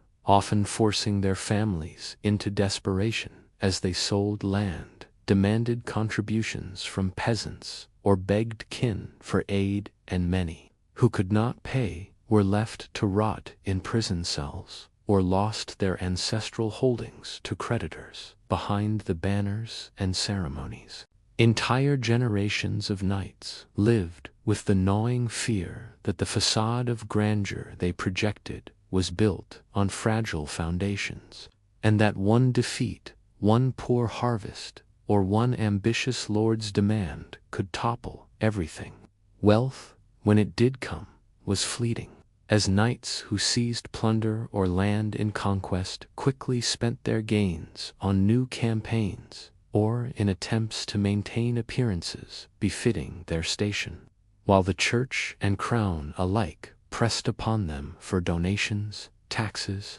and military service, all of which deepened their obligations. Even those born into rich families were not immune for the constant strain of dowries, inheritances, and alliances ensured that wealth was stretched thin across many demands, leaving little for the knight himself beyond the illusion of prosperity. Thus, the cycle of wealth and debt defined much of knightly existence, making their glittering world one of precarious balances, where honor and ruin stood only a breath apart, and every ride into battle or hall of feast carried the shadow of financial collapse. The relationship between a knight and his lord was the axis upon which his fortunes turned, for while the knight swore loyalty, service, and martial skill in exchange for protection and patronage. The balance of this bond often determined whether he rose to wealth and honor or languished in neglect and hardship, as the favor of a powerful lord could grant lands to govern, offices to occupy, or the promise of spoils from war, while indifference or betrayal could leave even the bravest knight destitute. It was the feudal contract in its most personal form, a pact sealed not only in oaths and ceremonies, but in years of lived service. As knights were summoned to their lord's hall to attend councils, guard his person, escort him on journeys, or march at his banner into distant fields of blood and fire, and in return they looked for tangible rewards that would justify their sacrifices. Yet lords were fickle, their resources finite, and their attention easily swayed by political intrigues or more influential vassals, meaning that many knights found themselves clinging to the edges of favor, performing ever more dangerous or humiliating duties in hopes of catching a glance of approval. Stories abound of knights who, having fought valiantly in their lord's wars, returned home with little more than scars, while others who whispered in the right ears or married into advantageous alliances received castles, manors, and titles, showing that merit alone rarely guaranteed reward. The dependents could breed loyalty of the most devoted kind, as knights saw their fortunes tied to the stability and generosity of their lord. But it could also foster resentment, for the bonds of fealty were heavy with obligations that sometimes pulled knights into conflicts not their own, demanding their lives and fortunes for causes that served only to increase their master's wealth. To refuse was unthinkable, a breach of honor and contract that could strip a knight of reputation and leave him a wandering, landless warrior. Yet to obey could mean ruin, and many knights walked that knife's edge between survival and duty, hoping their faith would not go unrewarded. Lords, too, relied on the loyalty of their knights, for without them their castles would be vulnerable, their borders unguarded, and their ambitions stalled. And so the bond was one of mutual need, though unequal in power. And knights were ever aware that their place at court or war could vanish with a lord's displeasure or a change in political winds.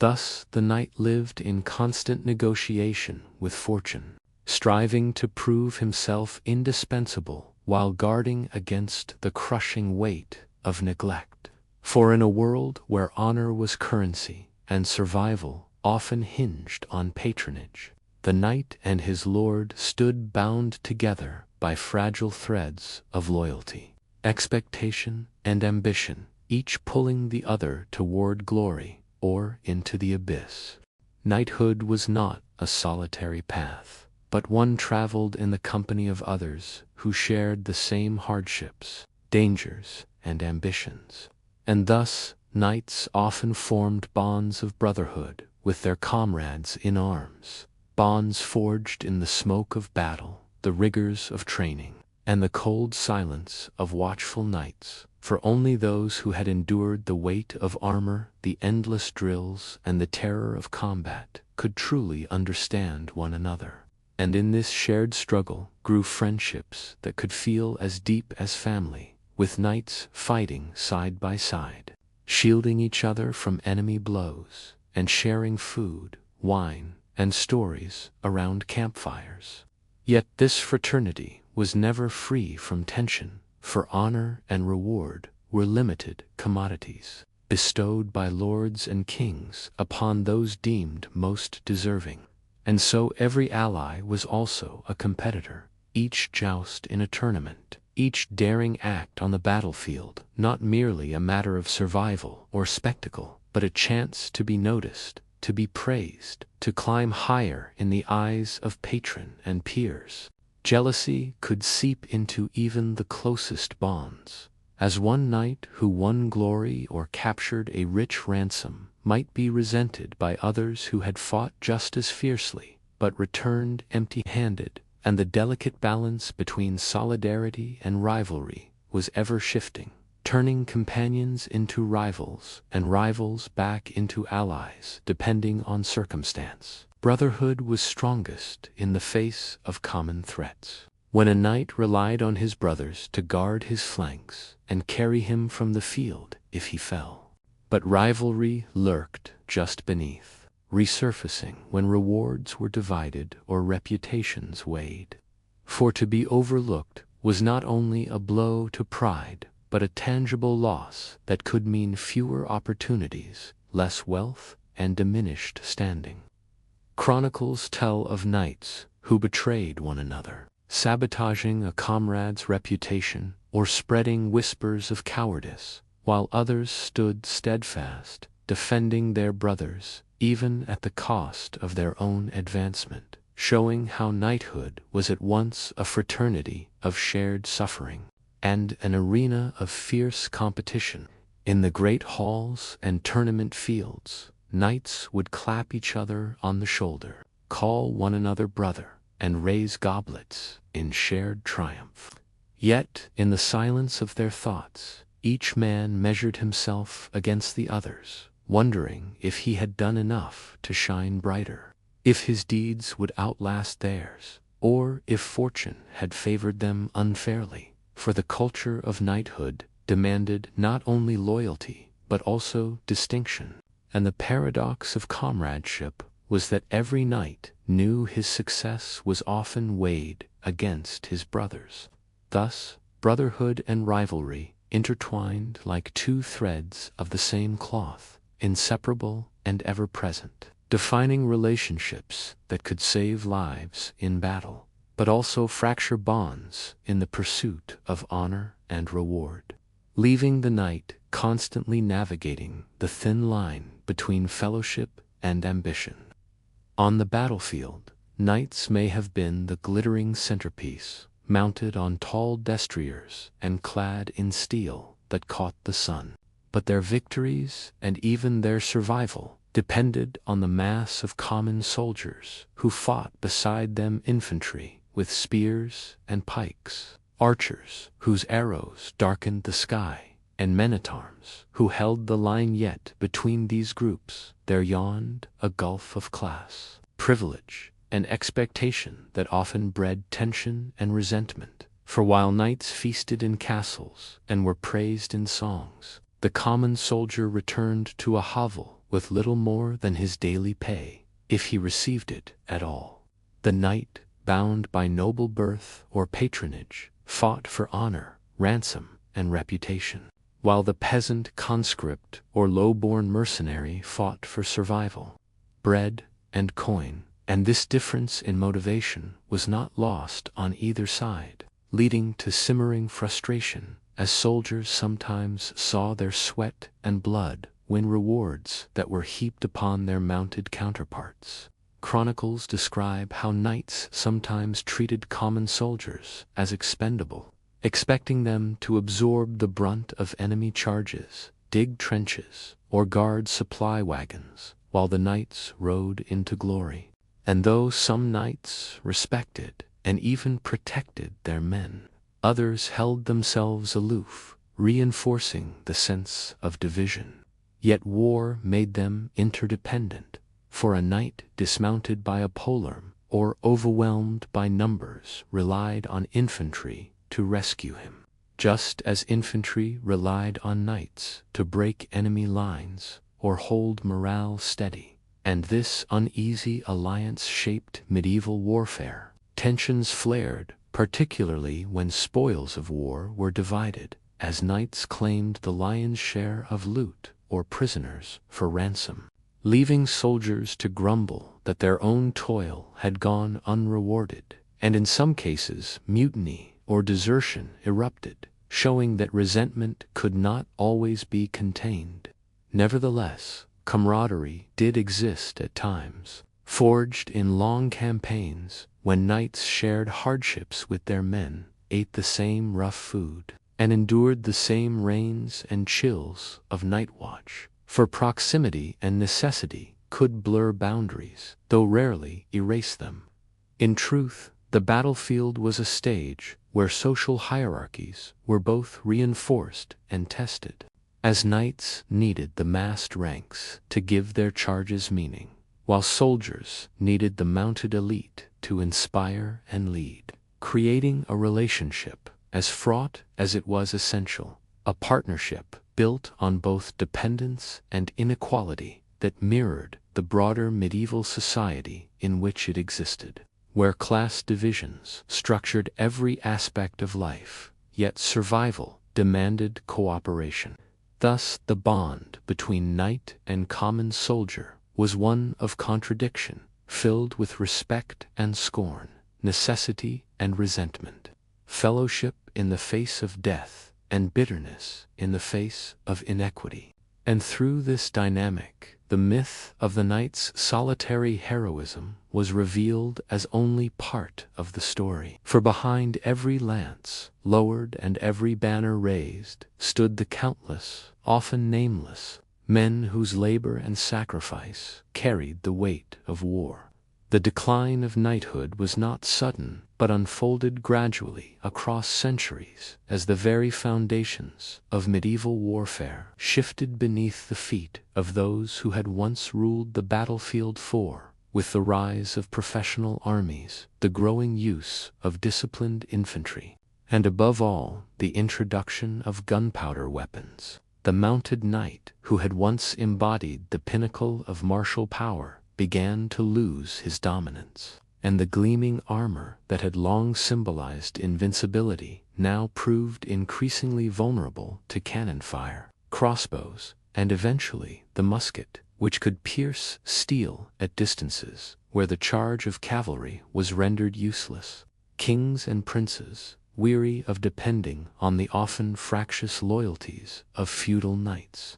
began to favor standing armies composed of trained foot soldiers, archers, and later pikemen who could be drilled into cohesive units, reliable not because of vows of loyalty, but because they were paid professionals. And as these forces grew, the knight's role shifted from battlefield centerpiece to supporting player, his once crucial charge reduced to moments of bravery that too often ended in bloody futility against walls of pikes or the thunder of artillery. Tournaments, once training grounds for war, lingered on as displays of pageantry, but they too lost their practical edge, becoming more about entertainment and noble spectacle than preparation for real combat. And though knights clung to the ideals of chivalry, they increasingly found themselves irrelevant in a world that demanded efficiency over honor, discipline over individual valor, and firepower over swordplay. Some knights adapted, becoming officers in these new armies, commanding troops rather than leading reckless charges, while others faded into obscurity, their titles stripped of martial meaning and reduced to little more than markers of social class, a nostalgic echo of a bygone age. Chronicles record battles like Agincourt and the Swiss victories at Morgarten and Sempach, where massed infantry and archers broke the power of mounted knights, shocking contemporaries who realized that courage and armor no longer guaranteed victory. By the late Middle Ages, the knight still existed in name and ceremony, but the reality was that his military supremacy had been eclipsed, his glittering image preserved in romance and literature, even as the march of technology and centralized power made him increasingly obsolete. And thus the decline of knighthood marked not merely the end of a military tradition, but the unraveling of an entire cultural ideal, the fading of a world where loyalty, land, and honor defined the warrior's life, replaced by a new order where war was waged by gunpowder, contracts, and the will of kings rather than the charge of the mounted knight. As the roar of cannons and the march of professional armies consign the knight's battlefield supremacy to memory.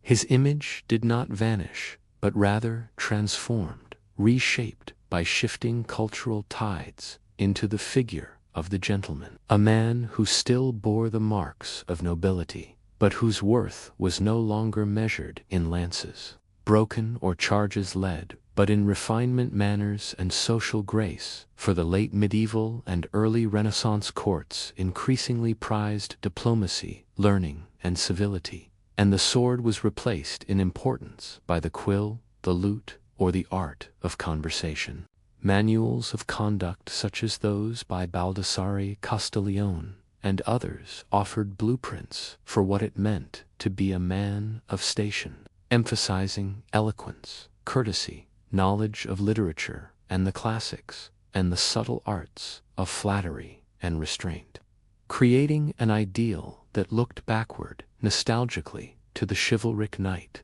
while firmly rooting itself in the emerging values of humanism and courtly sophistication. The joust and tournament became more symbolic than practical, serving as ceremonial displays rather than real training for war. And the heavy armor that had once been essential protection became a gilded costume donned for pageants, a relic of a martial past that now signified tradition and pageantry more than deadly utility. The gentleman still carried a sword, but often more as a badge of status than a tool of survival. And dueling replaced the clash of armies as the arena in which honor was defended, tightly bound to codes of etiquette rather than the chaos of battle. Wealth and land ownership continued to underpin status, but education and the cultivation of taste became equally important, as noble families sent sons to learn rhetoric, dance, poetry, and diplomacy. For these skills opened doors at court and secured influence in an age where kings and centralized governments reigned supreme. Thus the knight's transformation into the gentleman represented both continuity and change. Continuity in that honor, reputation, and the performance of social roles still defined the elite man's life, and change in that these roles no longer demanded the brute strength of armored combat, but instead required polish, refinement, and mastery of appearances. A shift that created new pressures of its own, for failure to display grace or to embody the virtues of civility could bring shame, just as surely as cowardice on the battlefield once had. In this way, the knightly ideal survived not as a warrior, but as a courtier, lingering in ballads and romantic tales, as a heroic figure, while living on in practice through the cultivated, restrained image of the gentleman, a symbol of a world where steel gave way to silk, and power was wielded not with the sword's edge, but with words, manners, and the ever-watchful dance of status. Though the clang of armor and the thunder of hooves across muddy fields had quieted with the decline of true battlefield knighthood, the memory of the knight did not fade, but instead grew brighter and more idealized in the imagination of generations.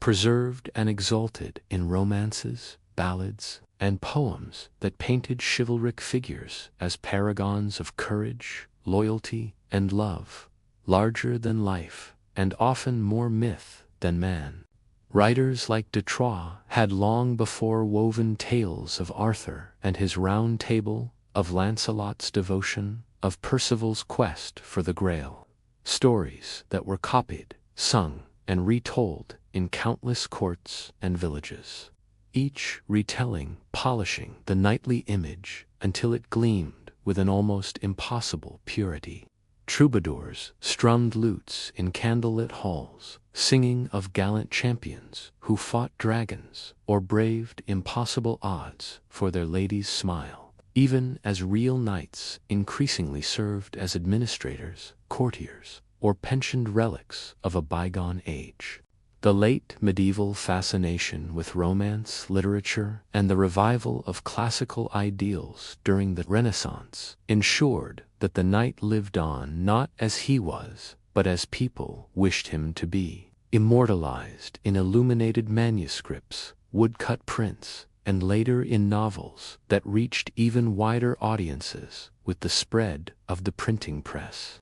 making figures like Roland, Galahad, and Tristan household names across Christendom. These tales shaped not only entertainment but morality, serving as exemplars of how to live, how to love, how to defend the weak, how to reconcile faith with duty, and even when mocked us in Cervantes' Don Quixote, who tilts at windmills in a world that no longer has use for shining champions. They continued to reinforce the idea that knighthood, even if impractical, represented a noble dream worth striving toward. In literature, the knight became a mirror through which societies examined themselves, sometimes yearning for a simpler age of honor and valor, sometimes laughing at the folly of clinging to outdated ideals, but always keeping alive the image of the mounted warrior, with banner held high and heart steadfast. Centuries later, this literary legacy would inspire the Romantic movement, which seized upon the knight as a symbol of purity, idealism, and resistance to the grim industrial march of progress, filling paintings, operas, and epic poems with shining armor and noble sacrifice. Even modern fantasy, from Tolkien's Aragorn to the countless armored heroes of contemporary novels and films, draws deeply from this reservoir of medieval romance, showing that while the knight may have disappeared from the battlefield, he never left the imagination, his legend growing evergreen as a reminder of both human aspiration and folly, of how ideals can outlive the realities that birthed them, shining on as brightly in ink and song as ever they did in steel.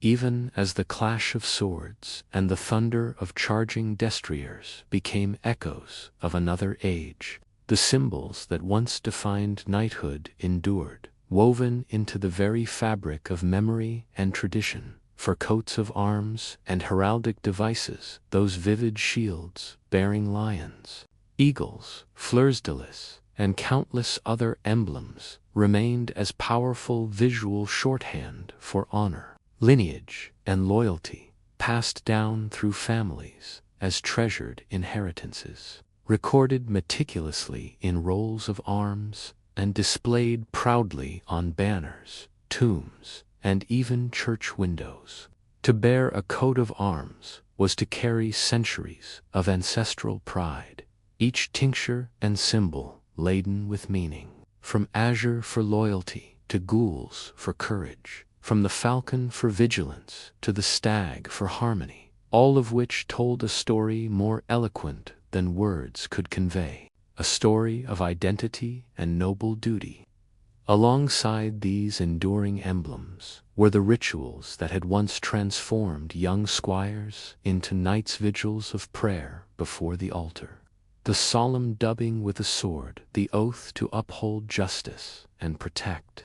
The weak ceremonies imbued with such gravity that they transcended mere military promotion and became spiritual rebirths. Moments remembered by those who underwent them until their dying breath. Even after knights ceased to ride as the armored vanguard of armies, the rituals were preserved, imitated, and adapted. For monarchs continued to establish and bestow knightly orders: the garter in England, the golden fleece in Burgundy and Spain, the elephant in Denmark, each clothed in pageantry, heraldry, and elaborate codes of honor, ensuring that knighthood survived as a mark of prestige long after it lost its battlefield role. Tournaments might have faded, yet the imagery of jousts and banners persisted in art and literature, while the symbols of knighthood were carved into stone cathedrals, etched onto seals, embroidered into tapestries and painted into manuscripts. Reminders that honor was not merely lived but also displayed, remembered, and celebrated across generations. Heraldry itself became a complex science, studied and preserved by heralds who served not only as keepers of tradition but also as arbiters of legitimacy, ensuring that no one bore arms unrightfully, their work laying the foundation for genealogical studies that still fascinate today. Coats of arms continued to appear on shields borne in parades, on armor displayed in royal collections, on the facades of manors and castles, their symbolism transcending war to become emblems of civic pride, family heritage, and even national identity. The very language of honor became inseparable from these signs, for to bear arms was to accept responsibility, to carry a weight greater than oneself. And though few remembered the exact battles in which this or that knight had fought, the arms and rituals preserved their essence, crystallizing the values of courage, loyalty, and service into enduring symbols that could be admired, imitated, and revered long after the men themselves had faded into dust, ensuring that while knighthood as a living institution declined, the ideals it stood for survived in signs and ceremonies that remain recognizable even today. Centuries after the last true knights had clattered across muddy battlefields in plate and mail, their image was resurrected with renewed splendor during the Romantic era, when poets, painters, and dreamers looked back upon the Middle Ages not with clear-eyed realism but with yearning nostalgia, transforming what had once been a harsh and brutal way of life into an idealized vision of honor, chivalry, and noble sacrifice. Writers such as Sir Walter Scott, with his immensely popular Ivanhoe, rekindled the public imagination with tales of gallant knights, fair maidens, and epic struggles between Saxon and Norman, weaving together history and legend into narratives that spoke more to longing for purity and virtue than to the grim reality of feudal politics. Artists like the Pre-Raphaelites filled canvases with luminous depictions of armored heroes and ethereal ladies, drawing upon Arthurian legend and medieval romance to craft images that glittered with color and symbolism. While composers echoed this revival in music, Wagner's operas thundering with mythic knights and quests that stirred the heart. Across Europe, and even in the newly forming cultures of America, knighthood was adopted as a symbolic language of moral aspiration, with fraternal organizations, literary societies, and even political movements borrowing its imagery to lend their causes a sense of gravity and grandeur. The sword and shield becoming metaphors for integrity, loyalty, and defense of the weak. Tournaments were restaged as elaborate spectacles in parks and country estates, with nobles and commoners alike donning armor and banners for pageants that mixed entertainment with a longing for continuity with a storied past. The Gothic revival in architecture, with its pointed arches and crenellated towers, spoke to this same desire, conjuring a romanticized medieval world where honor reigned and men lived by codes of valor. And even social reforms borrowed knightly motifs, framing the struggle for justice, national pride, or Christian charity as a kind of modern crusade. This romantic revival often ignored the harsher truths of medieval knighthood disease, bloodshed, debt, and oppression, but in its selective memory, it preserved the most inspiring facets, distilling the knight into a timeless archetype of courage and virtue,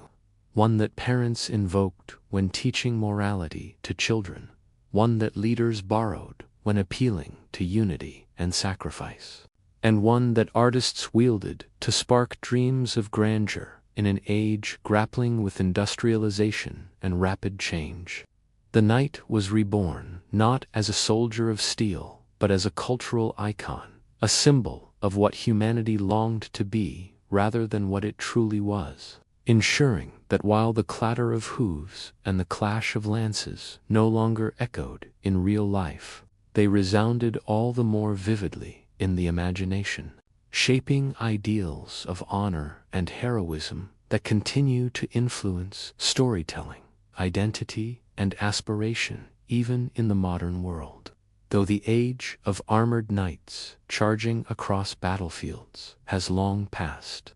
their influence continues to resonate in ways both subtle and profound, echoing across military traditions, literature, popular culture, and societal ideals. For the very concept of knighthood, loyal courage, loyalty, and the defense of the weak remains a potent symbol that shapes our understanding of heroism even in a world of modern warfare and digital battles. Military academies around the globe maintain ceremonial practices, codes of conduct, and honors that hark back to medieval ideals, celebrating valor, discipline, and leadership in ways that mirror the chivalric ethos. While medals, insignia, and rituals act as contemporary equivalents of heraldic arms, reinforcing a sense of identity and responsibility among officers and soldiers, reminding them that though the tools have changed, the principles of courage and service endure. Beyond the military, knights live on in literature, cinema, and video games, where characters clad in shining armor, wielding swords, or embarking on quests of justice and morality capture the imagination of audiences, offering archetypes of heroism and moral clarity that resonate across ages, providing not only entertainment but also models for ethical behavior, personal bravery, and perseverance against adversity. In schools, clubs, and youth organizations, the language of knighthood persists in the form of awards, ceremonies, and moral instruction, teaching values such as honor, integrity, and compassion, showing that while the literal battles are gone, the aspirational battles of character and conscience remain relevant. The imagery of the knight continues to inform national symbols, civic pageantry, and even sports, where team mascots, colors, and rituals often evoke medieval chivalric ideals, highlighting how society still looks to the knight as a model of excellence, discipline, and loyalty, and how collective imagination can preserve the spirit of a vanished institution. The allure of knighthood also endures in philosophical and personal reflection, inviting us to consider what it means to act with courage, defend the vulnerable, or uphold principles in the face of moral complexity, reminding modern individuals that heroism is not merely physical but ethical, requiring steadfastness, humility, and commitment, even as the reality of medieval life with its brutality, disease, and hardships acknowledged. The knight remains a bridge between history and aspiration, a figure whose trials and ideals encourage us to navigate our own challenges with integrity and resolve, showing that the human desire for honor, courage, and moral purpose transcends time.